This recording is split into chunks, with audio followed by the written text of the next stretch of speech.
kita akan ketemu dengan dua sumber pemikiran. Yang pertama adalah sumber pemikiran melalui falsafah atau ilmu. Yang kedua adalah sumbernya agama. Dan kalau falsafah ini, maka yang kita dapatkan adalah pengetahuan tentang kebenaran. Bagaimana dapat pengetahuannya? Dengan mencari kebenaran. Apa yang kita pakai? Sumbernya akal. Jadi kalau ilmu itu akal. Kita mencari Tuhan dengan sumber rasio, dengan akal. Kemudian kalau agama, kita tidak perlu mencari. Karena itu sudah ada. Tinggal diterangkan oleh sang pembawa risalah. Itu Nabi dan Rasul.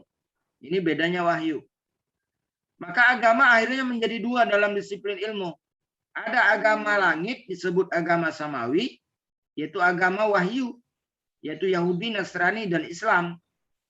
Ini yang dalam sejarahnya menyatakan bahwa mereka adalah agama langit yang dibawa oleh para utusan, Rasul. Dan agama bumi, agama ardi, itu adalah agama yang lahir di bumi. Yang ini dibawa oleh seorang, lalu diikuti. Misalnya yang tumbuh di negeri India, Hindustan, atau yang diajarkan oleh Siddhartha Buddha Gautama, atau yang diajarkan oleh Konghucu di Jepang. Ya, ada lagi agama-agama yang banyak sekali yang kita temukan. Ya. Nah, dari dua sisi ini dalam sejarah Islam pun ini sudah terjadi. Kalau dimensi akal itu pernah dilakukan Nabi Ibrahim alaihissalam. Ketika Nabi Ibrahim mencari Tuhan, dia melihat ada Tuhan yang berupa matahari menurut Nabi Ibrahim. Tapi begitu matahari dia lihat, saksikan pada malam harinya matahari hilang, tenggelam. Lalu akalnya tidak terima. Kalau malam siapa jadi Tuhan kalau cuma ada di siang? Maka akalnya tidak menerima, dia melihat bulan, mungkin ini bulan Tuhan. Ternyata bulan juga hilang. Malam besoknya dia menengadah lagi ke langit, berpikir ulang. Matahari bukan, bulan bukan. Lalu dia menengadah ke langit lagi, melihat di situ banyak bintang. Bintang kecil di langit yang biru amat banyak menghias angkasa. Apa ini Tuhan katanya? Oh ternyata bukan juga. Jadi nggak ketemu. Tapi akhirnya Allah mewahyukan dalam diri Nabi Ibrahim, wahai Ibrahim, Tuhan yang kau cari adalah aku yang menciptakan matahari yang kau lihat, aku yang menciptakan bulan yang kau lihat, aku yang menciptakan bintang yang kau lihat. Bahwa sesungguhnya akulah sang pencipta itu dan pengaturnya. Maka sejak itu Nabi Ibrahim percaya bahwa ada Tuhan yang memiliki jagat raya ini. Jadi dia melalui akal, melalui juga wahyu. Lalu kemudian Nabi Musa. Nabi Musa itu dia percaya bahwa Allah itu ada dan Allah itu Tuhan. Tapi secara akal pengen bukti. Maka dia ingin ketemu dengan Allah. Maka keinginan yang kuat itu oleh Nabi Musa diutarakan kepada Allah, kau melihat wajah Allah. Kata Allah, kamu tidak akan sanggup melihat wajahku, kau akan hancur. Tapi ngeyel juga, ngotot juga. Nabi Musa disuruh Allah SWT berangkat dari negerinya menuju sebuah tempat, yaitu di Bukit Tursina. Nah, di situ Allah SWT mewahyukan kepadanya, engkau ikuti arah api, Musa. Sampailah pada arah api, dia menghadap ke suatu lembah, maka Allah berfirman kepadanya, lepaskan sendalmu, engkau berada pada lembah yang suci. Fa'inaka fi muqaddasitua. Maka Allah SWT berfirman kepada Musa dengan memberikan beberapa mukjizat. Salah satunya mukjizat itu yang diberikan adalah tongkat yang bisa menjadi ular. Dan kemudian mukjizat yang diberikan Allah juga muncul cahaya dari balik ketek Nabi Musa alaihissalam. Jadi terang, ada lampu di bawah ketek Nabi Musa itu. Itu hebatnya. Lalu kemudian Nabi Musa nggak puas juga. Ya Allah, aku pengen ketemu. Tampakkan wajahmu, kata Allah, kamu nggak bisa melihat wajahku, kau tidak akan mampu. Maka kegetalan, kengeyelan Nabi Musa itu dikabulkan oleh Allah. kalau kamu tetap ingin melihatku, akan kutampakkan wajahku ke gunung. Sekarang kau lihatlah gunung. Begitu Nabi Musa melihat gunung, Allah tampakkan wajah, gunung seketika meletus. Nabi Musa pingsan. Jadi jangankan melihat Allah, melihat gunung meletus saja, cahaya yang sangat terang Nabi Musa pingsan. Padahal Allah itu sumber maha cahaya. Jadi nggak bisa kita, karena dimensi kita berbeda. Maka pingsan, begitu bangun dari ketidaksadarannya, baru Nabi Musa mengakui bahwa Allah Subhanahu wa taala itu ada. Tapi dia berbeda. Maka kita juga meyakini keberadaan Allah itu di alam gaib. Alladzina yu'minuna bil gaib. Jadi kalau kamu ingin ketemu Allah, ketemulah dalam keadaan gaib. Kapan Ustaz? Mati dulu. Kalau lagi hidup ini tidak ketemu. Kalau dalam bentuk kehidupan yang nyata, karena Allah berada di dalam alam gaib. Alam gaib itu bisa kita dekati dengan kehidupan sekarang melalui hati. Hati itulah yang disebut dengan iman. Apakah perasaan hati itu bisa merasakan? Bisa. Bisa. Bahwa ketika kita dekat dengan Allah, maka hati menjadi tenang. Ketenangan itulah yang mengantarkan kita, berarti kita dekat dengan Allah Subhanahu wa taala. Mendekat pada Allah, ala bizikrillah tatmainnul qulub, kata Allah. Hanya mengingat pada Allah menenangkan hati. Jadi hati ini dekat dengan Allah Subhanahu wa taala.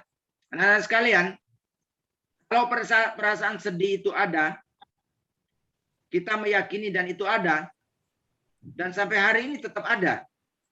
Tapi tidak ada wujud sedih kan? Tidak ada wujud sedih. Menurut Rehana, sedih itu apa tandanya sedih?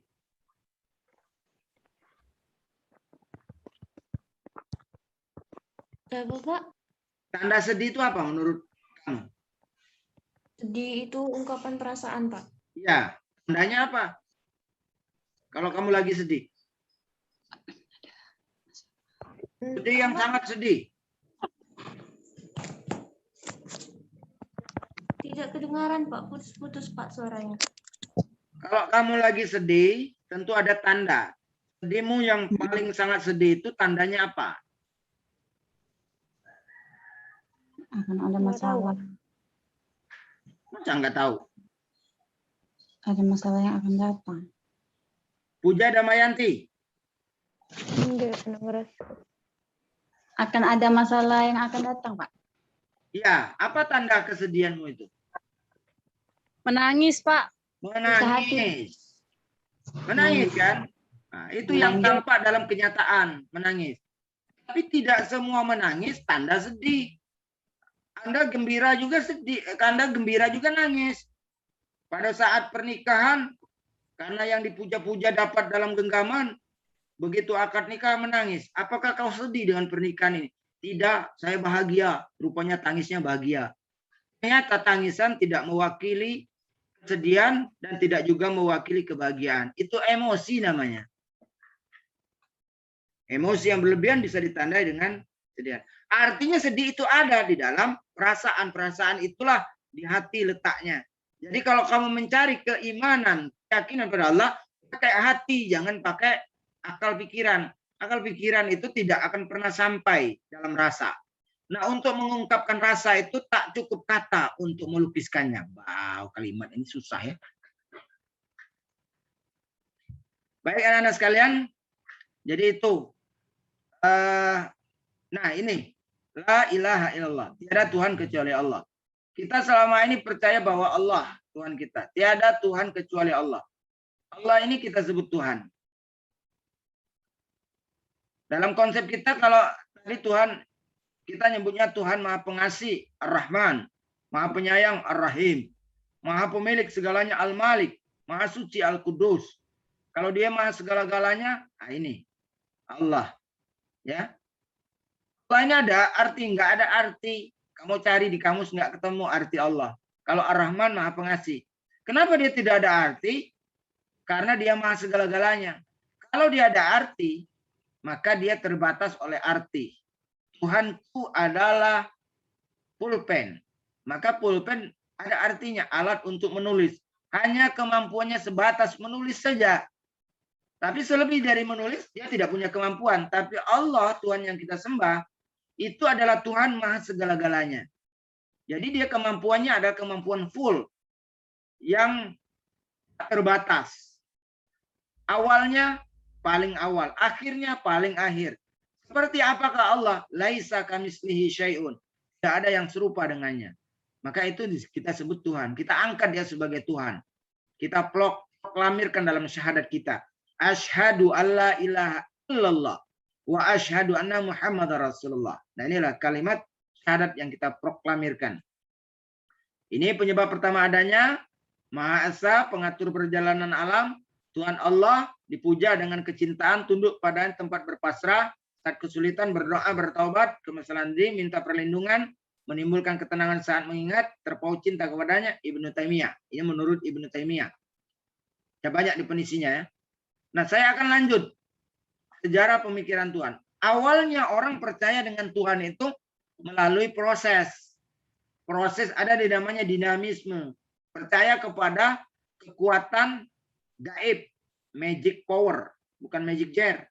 Kalau magic jar, nasi itu kekuatannya. Magic power.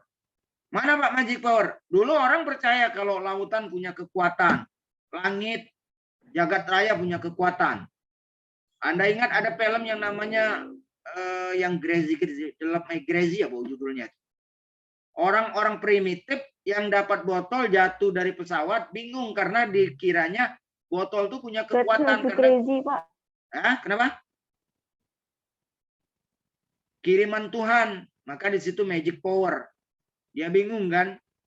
Kepercayaan hayati yang dituju pada benda-benda, jimat-jimat, keris, cincin, itu berdinamis masih. Lautan, orang-orang Bali, orang-orang Hindu itu cenderung dinamis. Jadi ada kekuatan di dalam lautan sehingga membuat mereka melakukan upacara-upacara sesaji, memberikan pemberian kepada kekuatan alam itu. Kemudian meningkat menjadi animisme atau berubah, mempercayai peran ruh dalam kehidupan, ruh dianggap hidup walaupun sudah mati. Jadi ada penguasa ruh di situ. Penguasaan ruh ini nampak dari mereka, ini kelihatannya adalah mempercayai ada sosok yang menguasai. Lautan tadi tidak hanya punya kekuatan, tapi ada yang menunggu, ada yang menguasai. Laut pantai selatan, Nyi Roro Kidul. Gunung Merapi, Mak Lampir. Sungai Musi, Antu Banyung. Apalagi macam-macam. Ini yang suka kita percaya. Ada pohon besar, ada penunggunya masih kita. Rumah yang lama tidak didiami, ada penunggu. Ini animisme. Ada ruh di situ. Lalu meningkat lagi, berubah, ada politeis. Banyak Tuhan politeis nih, menjadi dewa.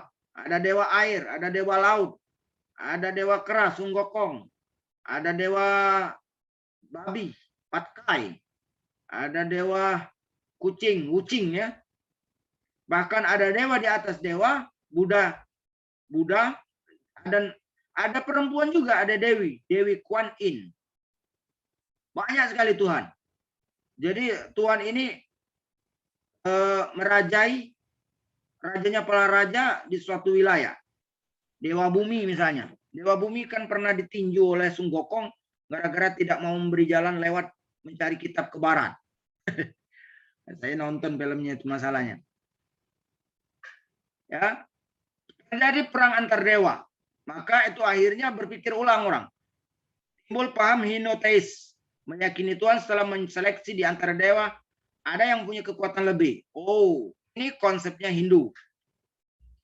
Ada Tuhan lebih, lalu organisasi ketuhanan ini dikerucutkan lagi. Ada koordinator para dewa. Dewa pencipta menjadi Brahma. Dewa pengatur alam menjadi Wisnu. Dewa perusak adalah Siwa. Nah, kebanyakan kita ini kan yang perusak itu adalah grupnya Dewa Siwa itu. Siluman ya. Ini koordinator para dewa. Tapi koordinator para dewa ini juga suka bentrok dalam pengaturan alam ini. Dewa Brahma mau mencipta tapi Dewa Siwa merusak.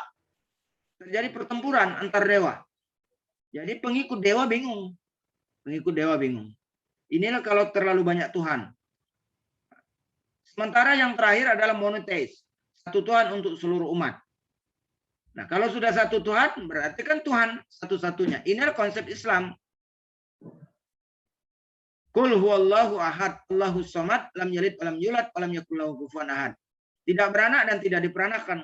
Kalau Tuhan anak beranak, ya bingung juga, Tuhannya 3. Tuhan Bapa waktu berdoa diminta oleh penduduk di bumi, ya Tuhan, hari ini jangan hujan. Ya Tuhan, hari ini diminta oleh petani misalnya, jangan minta hujan karena sawah kami kering. Maka Tuhan Bapa memerintahkan hari ini dijadwalkan akan terjadi hujan. Tapi doa dari para ibu-ibu meminta kepada Tuhan Ibu jangan hujan karena banyak jemuran tidak kering-kering. Tuhan Ibu juga merencanakan hari ini harus terang. Tapi Tuhan anak diminta oleh anak-anak di bumi, Tuhan anak jangan sampai hujan karena kita akan main bola sore ini. Jadi akhirnya bingung malaikat pelaksana tugas. Mogok kerja, nggak mau kerja dia. Karena nurut bapak salah, nurut ibu salah, nurut anak juga salah. Ini nggak mau kerja. Itu kalau Tuhannya 3. Maka itu presiden aja 1. Pembantunya yang banyak. Jadi kita menganut monoteis, satu Tuhan. Ya. Maka dalam Islam, orang yang melebihkan Tuhan dari 1, itu syirik namanya. Dan itu dosa yang tidak diampuni oleh Allah Subhanahu wa taala. Syirik itu. Ya. Karena sekalian, tapi dalam konsep ini, menurut teori ini bukan begitu maksudnya. Kalau kita jelas bahwa Tuhan Allah itulah yang satu-satunya. Tapi dalam konsep ini maksudnya ada satu Tuhan yang menurut orang Islam disebut Allah, yang menurut orang Kristen disebut Yesus, yang menurut orang Buddha Hindu Sang Hyang Widi, yang menurut orang Yahudi Yahweh. Jadi seperti itu. Tuhannya satu tapi nyebutnya beda. Itu menurut pandangan mereka. Tapi nggak salah juga dengan kita. Kalau kita meyakini, ya pokoknya Tuhan itu satu. Nggak ada duanya. Oke, seperti itu. Nanti silakan catat kalau ada pertanyaan. Mau tanya tentang konsep ini. Tuhan menurut Islam. Ini silakan baca aja nanti. Di textbook sudah saya siapkan di e-learning. Jadi bacanya lebih lengkap. Nggak saya jelaskan. Ini ayat-ayatnya. Bisa Anda lihat lagi. Saya langsung masuk pemikiran Islam tentang Tuhan. Umat Islam ini berpikir tentang Tuhan, apakah Tuhan itu segala-galanya bagi manusia atau tidak? Ada 4 aliran. Aliran yang pertama, aliran Qadariyah. Bahwa manusia memiliki kebebasan dalam berkehendak dan berusaha. Jadi dalam konteks ini Qadariyah, dia menganggap Tuhan itu tidak memiliki kemampuan untuk menetapkan manusia. Jadi apa yang dilakukan manusia, itulah yang akan terjadi. Saya pintar karena saya belajar. Saya kaya karena saya kerja. Saya berhasil karena saya berusaha untuk berhasil. Itu Qadariyah. Sebaliknya Jabariyah. Semua persoalan diserahkan pada Tuhan. Kenapa kau jatuh? Oh, itu sudah takdir Allah. Kenapa kau tidak lulus unsri? Itu takdir Allah. Kenapa kau belum menikah? Jomblo terus. Takdir Allah. Semua dibilang takdir. Padahal dia tidak pernah mendekati seseorang pun. Berkenalan pun tidak. Tapi dia menyalahkan Allah. Itu Jabariyah namanya. Kenapa kau tidak lulus? Padahal nggak belajar. Oh, itu sudah takdir, saya nggak lulus. Karena walaupun saya belajar, kalau takdir Allah nggak lulus juga. Itu menurut paham ini, Jabariyah nih. Kalau yang Qadariyah tadi, pokoknya saya harus lulus. Kalau tidak lulus, Tuhan tidak adil. Karena saya berusaha, mestinya saya sudah lulus. Itu Qadariyah. Nah, di antara itu ada kelompok Ahlus Sunnah wal Jamaah. Dia berteori bahwa manusia memiliki kebebasan dalam berkehendak dan berusaha, namun Tuhan juga lah yang menentukan. Ada usaha, ada kehendak, ada doa. Maka dia menunggu keputusan Allah. Nah, ini Ahlus Sunnah wal Jamaah. Kita pakai yang ini. Kelompok yang ini, Mu'tazilah, agama selalu didekati dengan rasional. Kalau tidak masuk akal, tidak percaya dia. Padahal agama ini banyak sesuatu yang tidak rasional. Bukan berarti tidak rasional dalam konteks kebenaran. Sebetulnya rasional, tapi akal ini yang tidak dapat mencapai kebenaran dari wahyu tersebut. Banyak sekali. Satu saat kerasionalan itu akan sampai karena perkembangan otak manusia. Dulu orang nggak percaya bahwa di lautan itu ada sungai yang airnya tawar di bawahnya. Sekarang udah ditemukan. Oh, ternyata memang ada di Mediterania, ya. Ada sungai airnya tawar, padahal di atasnya air laut. Tidak menyentuh, tidak bercampur. La ya bagian.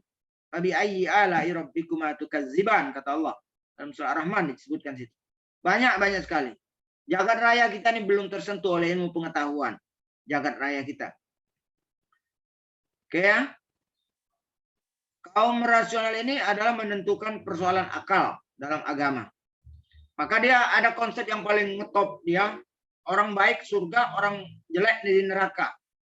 Bagaimana kalau dia tidak terlalu jelek, tidak terlalu baik? Maka katanya ada di antara dua tempat. Al-manzilah bainal manzilaten.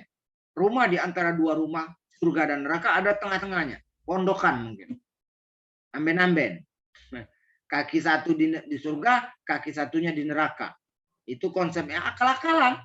Padahal dalam Al-Quran tidak disebutkan. Cuma ada dua, baik atau buruk. Surga atau neraka. Kalau dia buruk melakukannya, tidak masuk surga dulu, maka dia akan dihisab dulu di neraka. Selesai hisabnya baru masuk surga. Ada yang abadi di neraka, yaitu orang-orang kafir yang menolak ajaran Allah. Ada yang tidak abadi, yang tadi yang berdosa. Lalu dibakar dulu di dalam api neraka. Setelah hangus, setelah habis masa pembakarannya, dia menjadi suci dan bersih. Masuklah dia ke surga. Siapa mereka? Adalah penduduk ataupun umat Nabi Muhammad SAW yang mengucapkan la ilaha illallah. Man qala la ilaha illallah dahulal jannah. Siapa yang menyebutkan la ilaha illallah masuk surga. Yang masuk surga semua. Tinggal uang laki kira labes galau lah benikmat galau dia baru masuk nyusul. Ada yang masuk surga itu di pinggir nih, nyamis dikit keluar neraka pulau. Lah pinggir ke ino ada. Masih ada baunya wow atau kata jingok dia dengan rako. Cuma dia di surga pinggirnya, pinggir pagar. Nah, anak sekalian, itu konsep kehidupan dan keyakinan kita terhadap Allah SWT sebagai Tuhan. Oke? Ada seorang murid yang percaya kepada Jabariyah. Ngotot dia Jabariyahnya, percaya. Bahwa untuk apa guru? Kalau sudah takdir Allah, percuma saya belajar. Enggak lulus juga. Jadi nggak usah belajar sekalian. Karena nanti Tuhan yang akan menentukan saya lulus atau tidak. Yang penting saya ikut ujian. Enggak begitu. Kata gurunya, kau datang ke sini pakai apa? Datang sini pakai sepeda motor. Mana motor? Taruh pinggir jalan. Dikunci enggak? Dikunci. Kata gurunya kalau dikunci, tolong dibawa dekat rumah sini. Karena di sini pencurinya kalau motor di pinggir jalan tidak merusak kunci, tapi motor naik kepada mobil pickup. Bawalah ke sini. Oh biarlah guru katanya. Kalau nak hilang takdir Tuhan. Kalau tidak hilang ada takdir Tuhan. Oh siap kata gurunya. Kau sekarang berdiri. Kalau macam itu. Begitu dia berdiri ditampar oleh gurunya. Pak ditabok oleh gurunya. Kenapa guru? Apakah aku takdir Allah? Kata guru ini takdir Allah. Kau terimalah takdir tamparanku ini, takdir Allah. Dia berpikir ulang. Kalau begitu saya akan menentukan takdir Allah juga terhadap guru saya. Nah digoconya pula gurunya tadi. Begitu mau meninju gurunya udah siap dengan tangkisan. Begitu ditangkis oleh gurunya, dia bertanya, kenapa guru tangkis? Ini usaha saya, kata guru. Kalau saya sudah tahu kamu akan memukul saya, tidak saya tangkis, jelas akan bengkak pipi saya. Maka saya perlu berusaha. Kalau seandainya saya sudah berusaha menangkis pukulan kamu, tetap masih kena saking kuatnya pukulan dan lemahnya tangkisan saya, nah itu baru takdir Allah. Jadi ini pemahamannya. Kalau cuma menyerah persoalan hidup ini, maka kita tidak mengikuti apa yang sudah diperintahkan oleh Allah. Sekali lagi dalam perbincangan kita awal dulu, Allah SWT sudah memberikan takdir kepada kita dua. Ada takdir yang ditentukan tidak bisa dipilih, ada takdir yang ditentukan bisa pilihan bagi kita. Bahwa saya hari ini akan kuliah menggunakan Zoom, itu pilihan. Hari ini saya akan gunakan Zoom. Saya memilih pakai Zoom. Saya tidak memilih pakai BIPT. Itu pilihan. Maka takdirnya jatuh kuliah agama hari ini FH L02 dengan FKIP sejarah melalui Zoom. Itu pilihan. Nggak mungkin saya buka Zoom keluar BIP atau saya buka BIP keluar, wah ini sudah takdir Allah anak-anak. Tadi buka BIP, kenapa kita di Zoom sekarang? Pindah langsung. Ada ceritanya seperti itu. Jadi takdir Allah itu mengikuti usaha manusia. Itu takdir pilihan. Kalau Anda ingin hidup baik, maka carilah jalan baik. Maka insya Allah baik. Tapi kalau Anda sudah mencari suatu jalan baik, tapi akhirnya Allah menentukan jalannya menjadi tidak baik, nah itu baru takdir Allah. Ada takdir yang tidak bisa dipilih. Anda lahir dari seorang ibu yang kaya misalnya. Anda nggak bisa milih, mbok saya dilahirkan dari ibu yang miskin saja atau sebaliknya. Nggak bisa milih. Kalau saya mau milih, saya kepingin dilahirkan dari ibu yang cantik, hidungnya mancung, biar mancung juga hidungnya kan. Kulitnya putih, Nggak bisa milih kita. Nerima apa adanya, nggak bisa request. Nggak bisa request. Oke ya? Itu takdir bagi dua. Bagi manusia dan bagi jin. Bagi makhluk, tidak. Tumbuhan, tidak. Binatang, tidak. Alam, tidak. Hanya manusia dan jin. Malaikat pun tidak. Jadi itu, ini pembuktian adanya Tuhan. Secara ilmiah memang tidak bisa dibuktikan keberadaan Tuhan. Karena tidak bisa diukur. Tapi analogi bisa. Adanya alam ini bukti adanya Tuhan. Sebab akibat. Nggak ada akibat tanpa sebab. Maka Allah itu ada karena sebagai sebab. Jadi adanya perputaran langit dan bumi itu karena ada yang muterkan. Kalau nggak ada yang muter, selesai. Jatuhlah dia. Kemudian adanya penciptaan. Tertuang dalam Al-Quran. Keberadaan alam. Nggak mungkin nggak ada yang menciptakan. Adanya kamu, pasti ada yang menciptakan. Dan ada proses penciptaannya. Itulah kekuasaan disebutkan oleh Allah SWT. Jadi anak sekalian, kira itu ada sisa waktu lebih kurang 10 menit. Silakan bagi yang mau bertanya, saya persilakan. Dari Fakultas Hukum boleh? Dari sejarah boleh? Di media chatting sudah bisa ditulis di situ.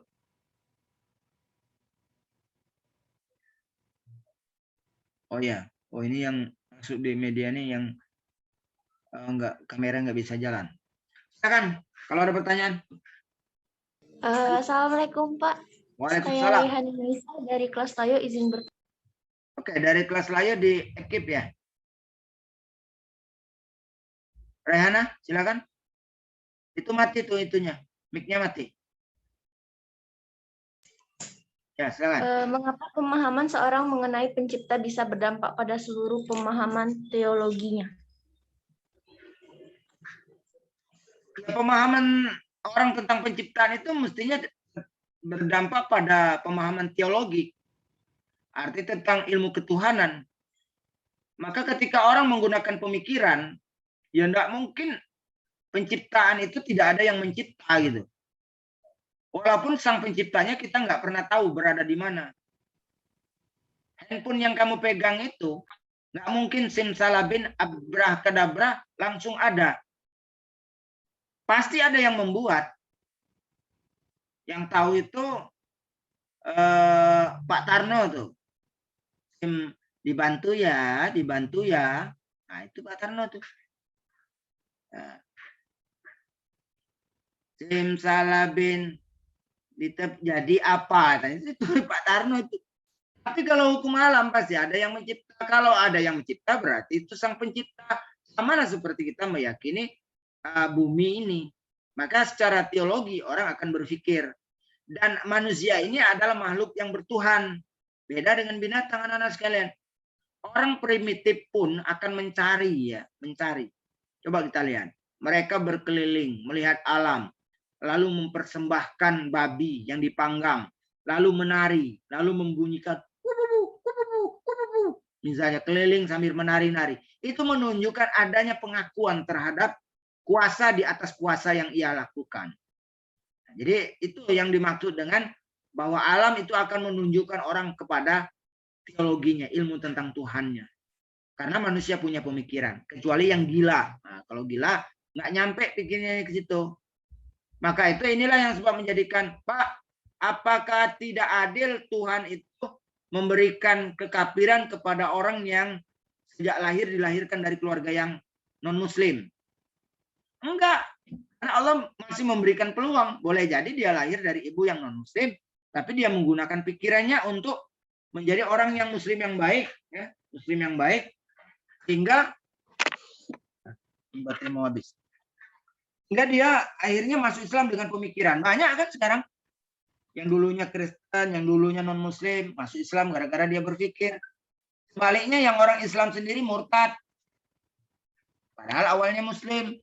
Jadi itu hidayah Allah turunnya belakangan karena akal pemikiran manusia.